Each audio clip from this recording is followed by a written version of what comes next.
¿Existe una relación entre el dinero y la felicidad?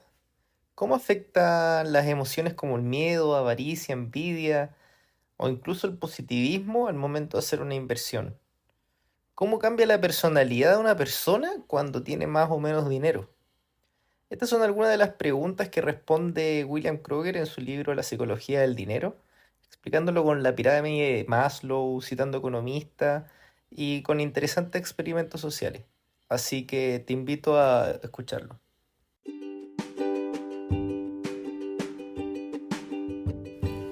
Bienvenidos a un nuevo capítulo de Sundoku, escucha resúmenes de libros, donde semana a semana vamos a ir desempolvando, resumiendo y comentando diversos libros relacionados a desarrollo personal, finanzas, espiritualidad y un poco más. Así que sin más, comencemos. William Kruger nos parte contando entonces que vivimos en un mundo de limitaciones y creemos que todos nuestros problemas podrían ser solucionados por el dinero.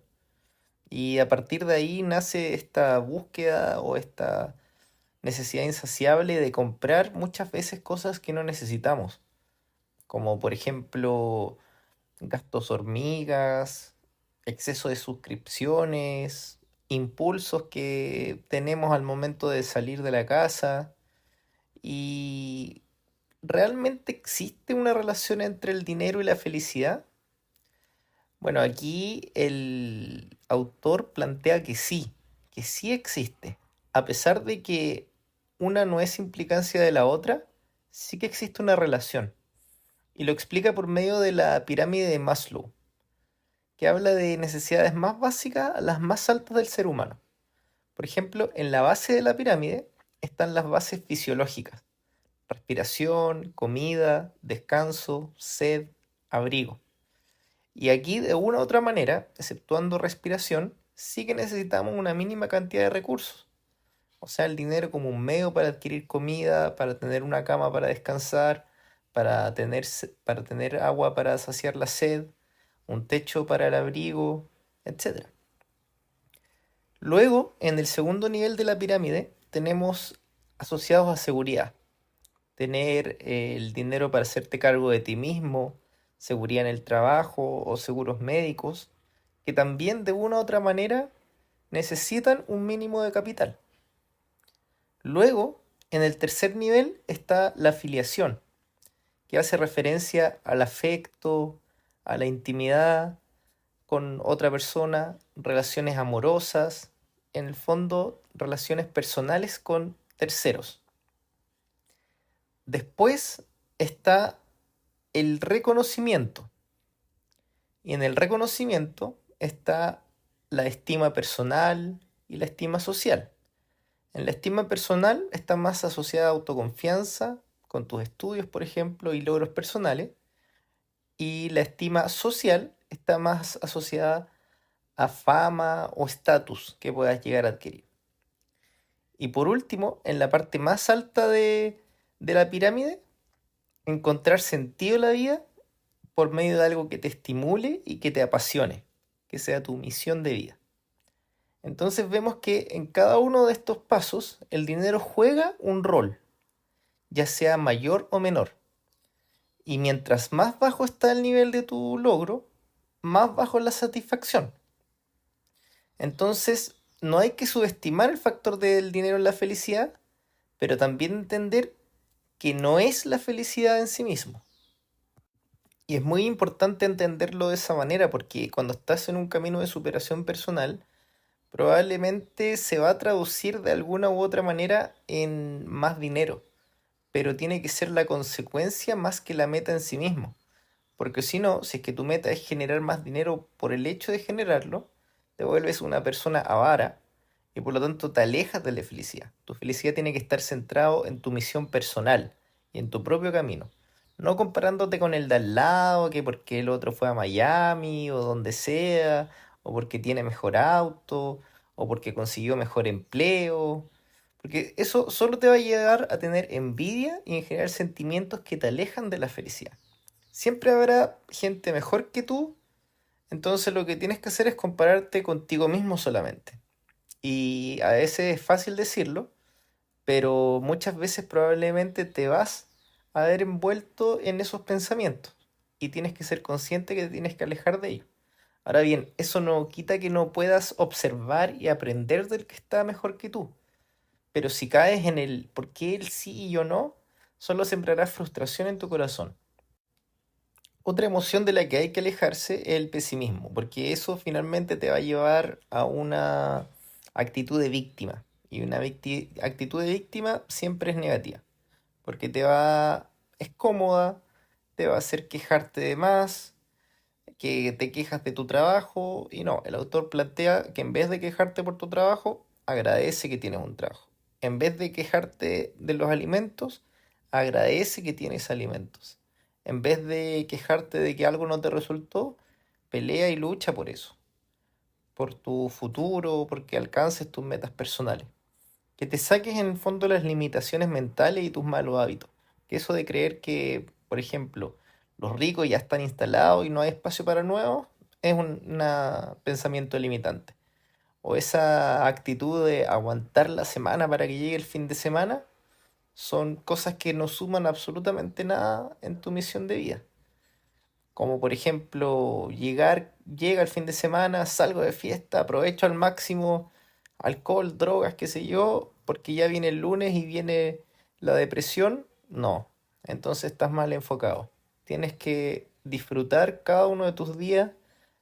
¿Y cómo lo vas a hacer? Enfocándote en tu misión de todos los días. Si dejas todo para el día siguiente y no eres exigente contigo mismo, terminarás con un resentimiento contigo mismo. Por lo tanto, tienes que dejar de procrastinar. ¿Y cómo plantea el autor que puedes dejar de procrastinar? Tratándote como un hijo a ti mismo. ¿Y a qué se refiere con esto? Tener la capacidad de cuidarte, de guiarte, pero también lo más importante, obedecerte. Porque no sirve de nada que tengas el plan, que sepas en qué mejorar y que hagas el plan, pero no lo obedezcas. Por lo tanto, te tratas como hijo y respondes como hijo obedeciendo. Posterior a eso, ya en el capítulo 4 explica cómo influyen las emociones al momento de invertir. Entonces, para esto se basa en un modelo que es el cerebro tribuno de Paul MacLean, que dice que el cerebro se divide en tres partes. Uno, la médula espinal y tallo cerebral, que es para las cosas principales de la vida, como por ejemplo tensión arterial, respiración, reflejos, etcétera. Después, la segunda parte de este cerebro tribuno es el sistema límbico, que es el encargado de las emociones, instinto, memoria, aprendizaje.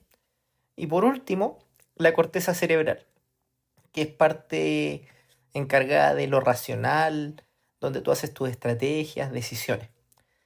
Entonces, durante la inversión, hay que dejar de lado el sistema límbico, o sea, el asociado a emociones, y darle más prioridad a la corteza cerebral, o sea, encargado de la parte racional. Entonces aquí explica que los inversores siempre están motivados y se asocian, se incentivan unos a otros, que actúan como en manada. ¿Por qué? Porque prevalece muchas veces el sistema límbico, o sea, el que no debería, el asociado a las emociones, porque la manada lo hace sentir como apoyado, que va en el camino correcto y así no tiene que tomar acciones por sí mismo. O sea, todos están invirtiendo aquí, yo invierto aquí. Todos están haciendo esto, yo hago esto. ¿Por qué? Porque si todos lo hacen, seguramente es correcto. Entonces simplemente siguen a la masa. En cambio, el inversor individual no necesita de la manada. ¿Por qué? Porque es más analítico y él mismo analiza lo que es correcto, es cauteloso y por lo tanto aumenta la parte de su corteza cerebral, que es asociado a lo racional.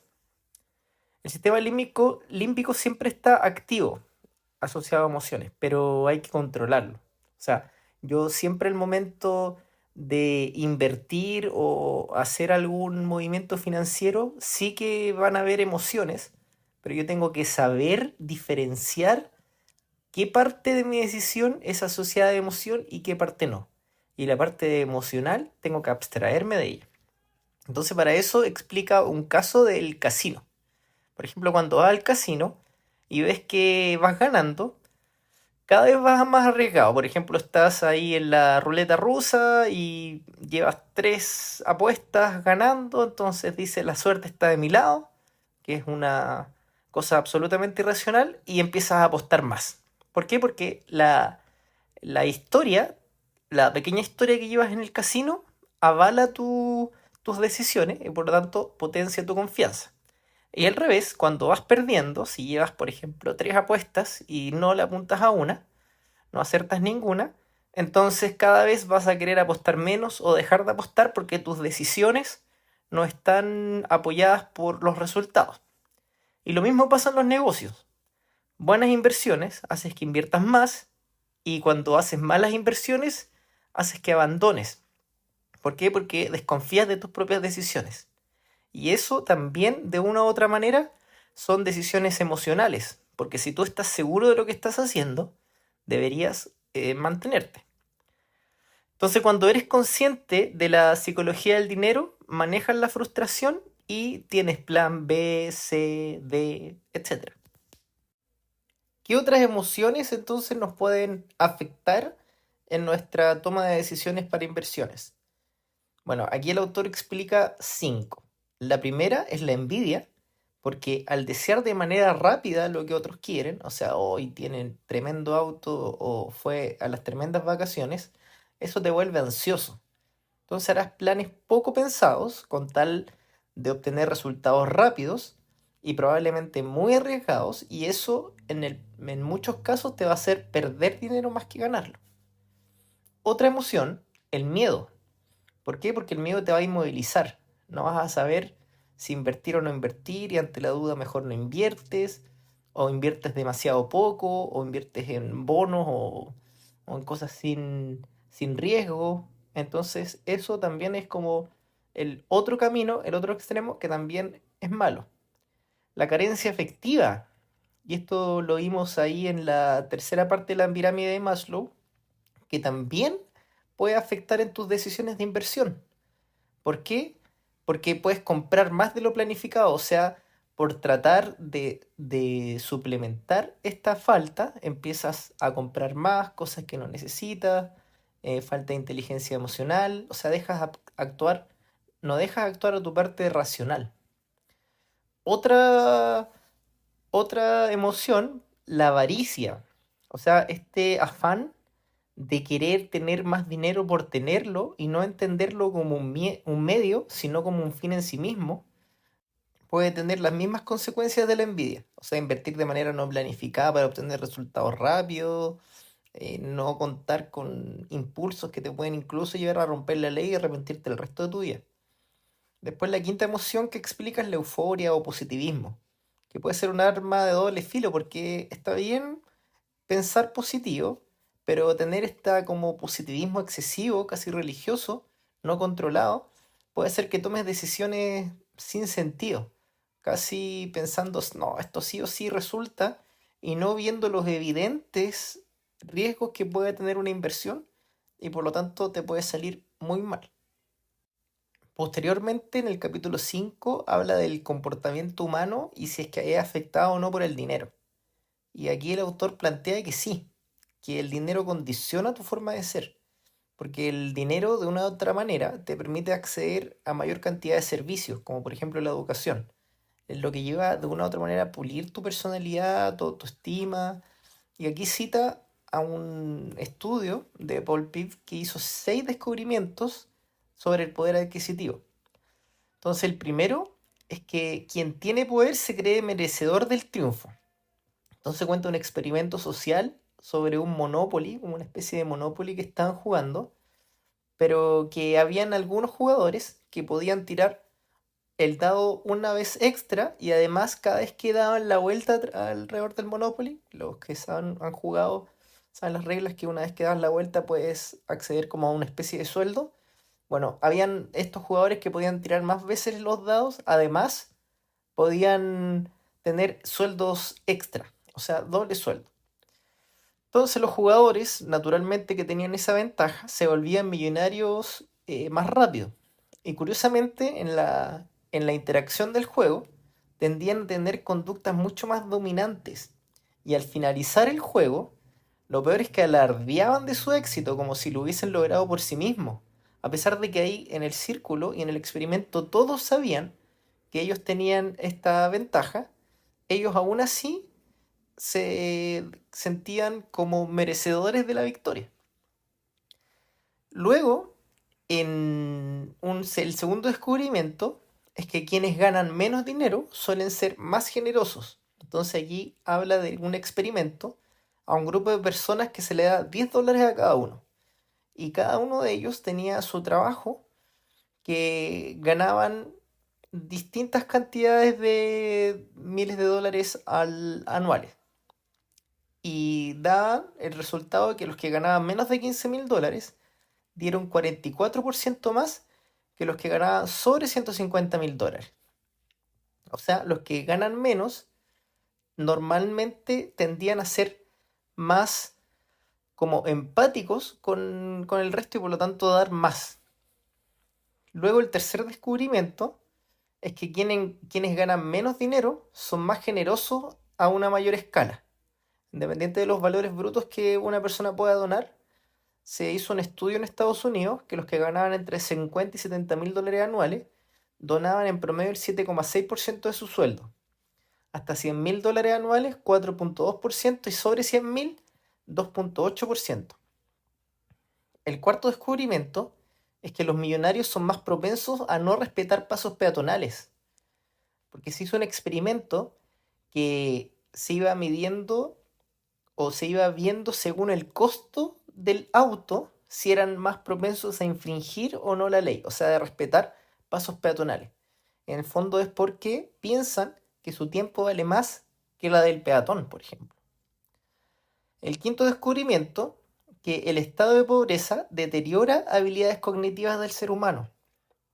Y ahí se midió el IQ o el CI de agricultores un mes antes de cosechar, donde estaban sin ingresos y en situación de casi pobreza, y un mes después de cosechar, o sea, cuando ya tenían todo para vender y estaban mucho mejor económicamente.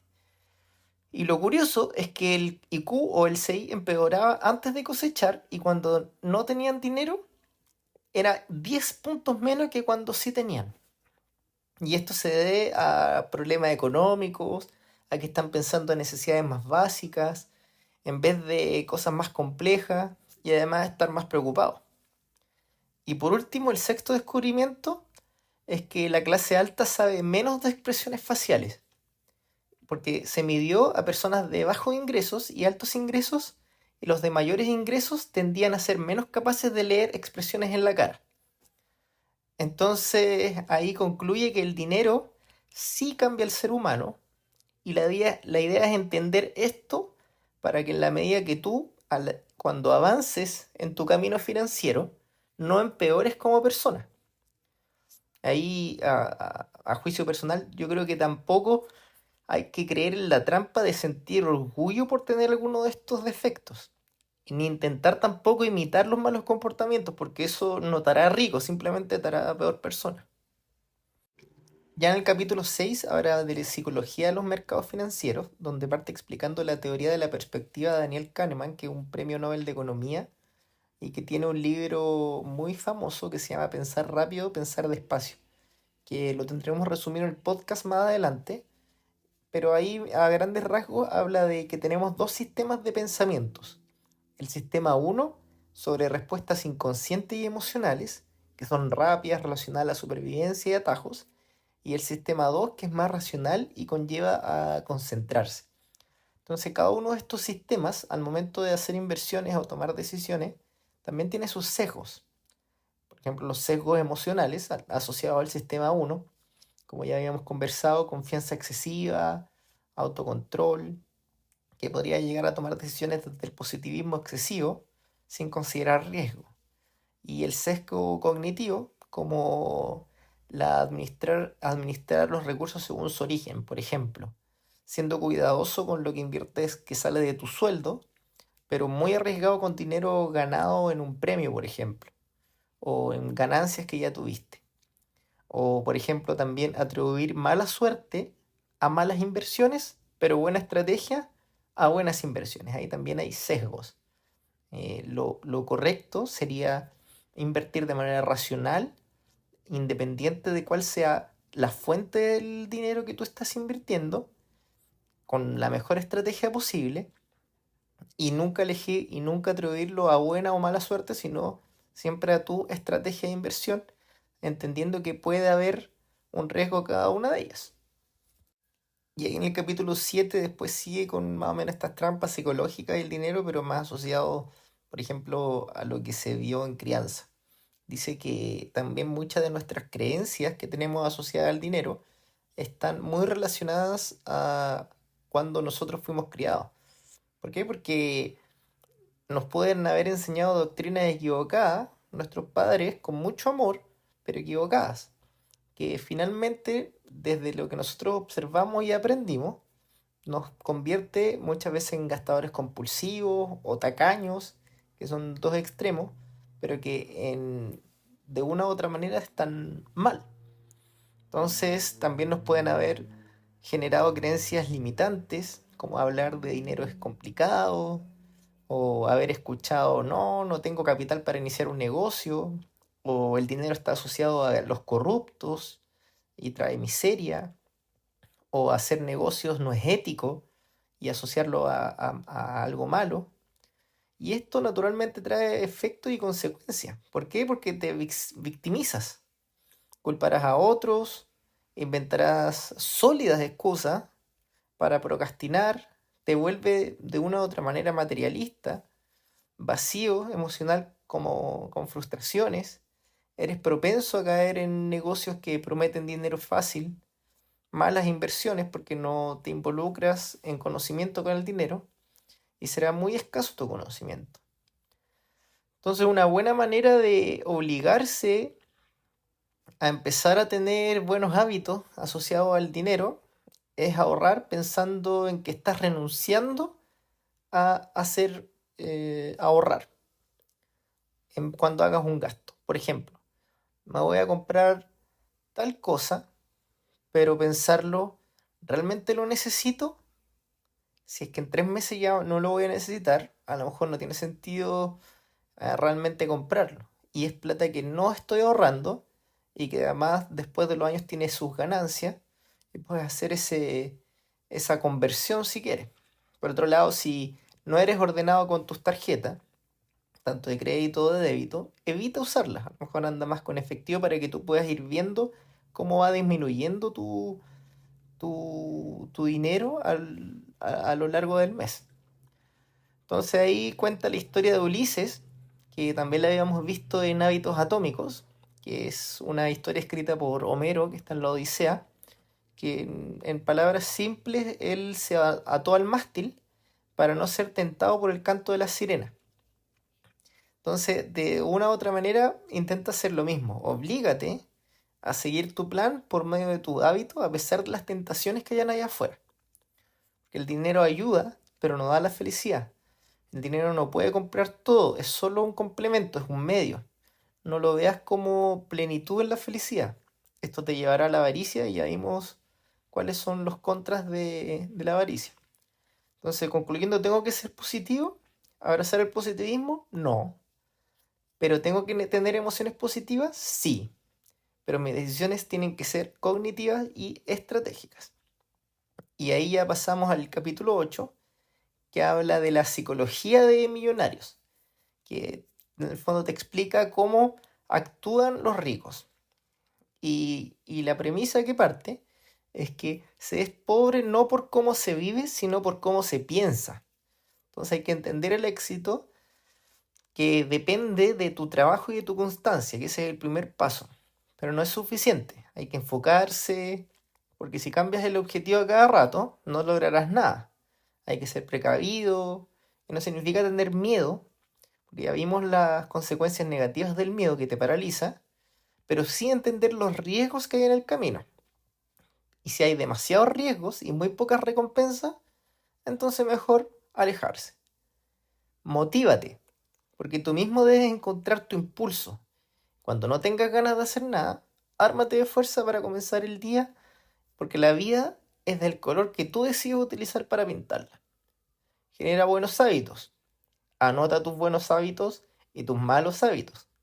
Crea tus metas. Los millonarios crean sus metas y piensan a largo plazo. Tu salud es primordial. Más allá de cualquier otro plan, tu salud es primordial.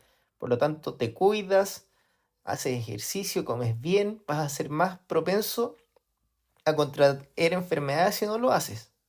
Si no descansas, tendrás desconcentración, fatiga, ansiedad, pérdida de neuronas, dolor de cabeza. Entonces, cuida tu salud, cuida tu descanso. Eso aumentará tu creatividad. Enfócate en tus relaciones, nútrelas. Las relaciones tanto amorosas, familiares, con tus amigos. Termina lo que empiezas. O sea, si te planteas algo, hazlo, termínalo, que ese es un acto muy grande de amor propio. Rechaza el yo no puedo. Controla tus emociones. Aléjate de creencias limitantes. Vive conforme a lo que tengas. Las deudas grandes no te traerán nada. Entonces, si tú tienes un cierto ingreso, no pretendas vivir la vida de otros. Acomódate e incluso intenta vivir un poquito más abajo de lo que tú podrías estar para tener ahorros. Aprende. Escoge un libro, el que te guste a ti, y lee 30 minutos diarios. Y limita el tiempo de ocio. Si es que ves que estás pasando mucho tiempo a lo mejor viendo televisión o malgastándolo en redes sociales, ve, ponte un límite ya, ok, voy a poner máximo, voy a gastar máximo tal cantidad de minutos en este ocio. Sé proactivo, haz más allá de lo que te piden. Si en el trabajo te piden algo, evalúalo, intenta hacerlo mejor. No por la empresa, no por tu jefe, por ti. Escucha más y habla menos. La autora que nos dice, por algo tenemos dos orejas y una boca. Aprovecha las otras ideas que otras personas te puedan dar. Siempre una persona te puede enseñar algo. No te rindas. Una persona exitosa está rodeada de gente exitosa. Intenta deshacerte de las personas que no te suman y súmate a personas que sí están en los mismos objetivos que tú. Pregúntate, ¿por qué tengo miedo? ¿Ese miedo que tengo es más fuerte o más débil de lo que realmente yo quiero alcanzar para mi vida? Apunta alto, pero sin caer en la envidia ni la avaricia, porque ya vimos cuáles son las consecuencias de esto. Porque son emociones negativas que finalmente son contraproducentes con tu objetivo de alcanzar una libertad financiera. Entonces, después concluyendo, si que ya queremos asociar nuestra pirámide de Maslow a los componentes financieros, tendríamos que en el primer nivel serían como gastos de consumo o de sobrevivencia. En nuestro segundo nivel, vivienda, seguro, ahorros. En nuestro tercer nivel, estaríamos asociados a ocio y esparcimiento. En nuestro cuarto nivel, nuestros objetivos profesionales. Y en nuestro quinto nivel, autonomía y libertad financiera. Entonces, para avanzar en la pirámide, ordénate, anota tus gastos, anota tus ingresos, anota tus hábitos y pregúntate, si sobreviviera sin tal cosa que me quiero comprar 3 meses, ¿podría? Si la respuesta es sí, entonces es un deseo, no es una necesidad. Algunos creen que la felicidad es efímera, pero a medida que tu realización va más arriba en la pirámide, esa satisfacción va a ser mayor. Por ejemplo, si es que logras llegar a fin de mes y lo único que haces es gastar en tu arriendo, en la luz y en las cosas para comer, claro, va a ser una satisfacción muy corta, pero si ya estás en el nivel 3 que puedes invertir un poco en ocio, en esparcimiento, esa satisfacción va a ser un poco mejor. Si resulta que ya estás invirtiendo en tus objetivos profesionales, esa satisfacción va a ser aún más alta. Y ya si puedes invertir en tu autonomía y libertad financiera, a largo plazo eso te va a dar una satisfacción incluso mayor. Entonces, para avanzar en la pirámide es importante conocerte, pero el objetivo de conocerte es corregirte, porque no sirve de nada conocerte por conocerte solamente y decir, ah, ya, y aceptarte y así soy yo. No, tienes que trabajar en tus puntos débiles.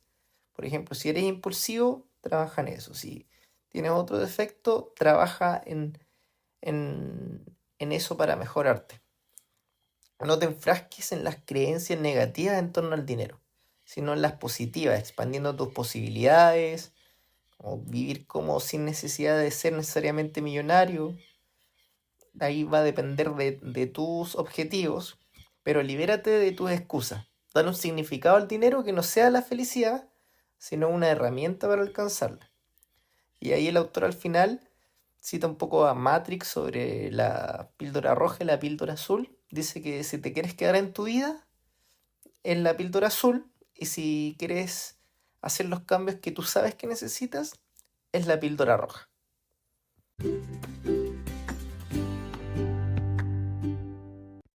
Y así concluimos este episodio de Sundoku. Recuerda darle seguir al podcast y nos vemos en el siguiente episodio. Muchas gracias.